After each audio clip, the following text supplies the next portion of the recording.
So firstly, with regards to the practical skills module, you should do it only once your curriculum is thorough and complete, and then you should do it, because practical skills module, you can also attempt it after the exam is done. So immediately post your exam, you can do the practical skill module. It has to be done just before your results are released. So therefore, my advice would be to not do it right now, but complete your entire curriculum and then attempt it. For those who want to still do it, so analyst skill module is something that I really like and I would want to go through it, but I would want to attempt it after equity subject has been completed. So once equity and also FRA, I would want that to be completed, and then I would want to do this module. That is one.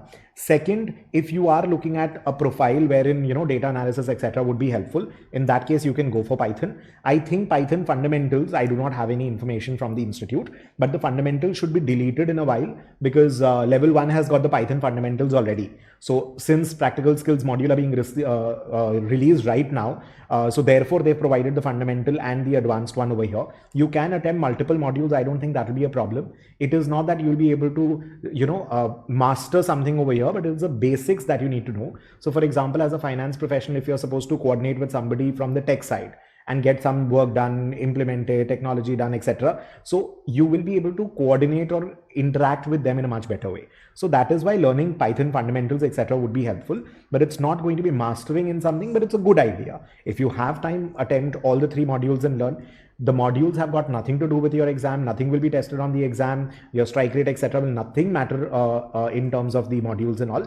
But my preference would be analyst skills. Or if I already have those skills and I'm working in that domain and I think that learning Python could be helpful, so in that case, I'll go for the Python fundamentals and then this one. Again, attempt the modules only after your entire curriculum is complete. Python module, if you want to attempt, my suggestion would be completed after quants. You'll be able to better understand and apply what you're learning in quants and all. Not that there will be a direct correlation between the two, but still, it would be better if you could just wait and then do that. So complete quants before doing Python and complete equity and FRA subjects before doing analyst skills. The choice is yours. There's not much of a challenge. It just depends on what skills are required in your current work profile. If you're a full-time student, I would suggest you to do all the 2 or 3, all the 3 modules actually, because you can afford to, put in that time and you need to learn these skills in order to be able to perform well. So that's that. And other details of the practical skills module was already covered by me in another lecture where we were discussing about all the details of the changes that have come forward in the evolve part of the CFA Institute, right?